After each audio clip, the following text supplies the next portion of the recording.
我出来，哎呀！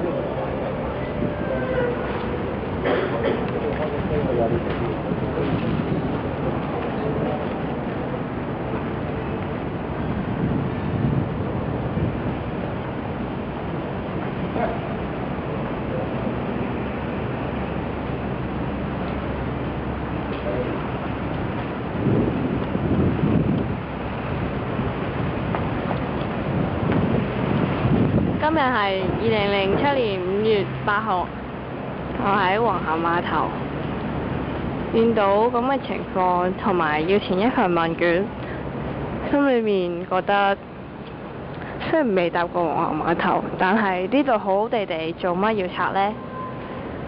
點解香港咁少土地呢？點解呢度第時會嚟起啲乜嘢呢？有啲乜嘢會比呢個碼頭更加好呢？呢個只不過係一個小小嘅碼頭。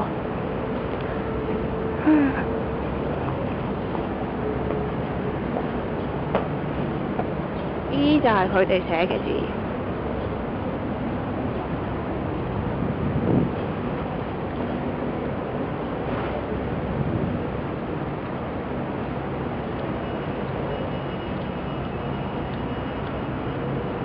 貼滿晒相。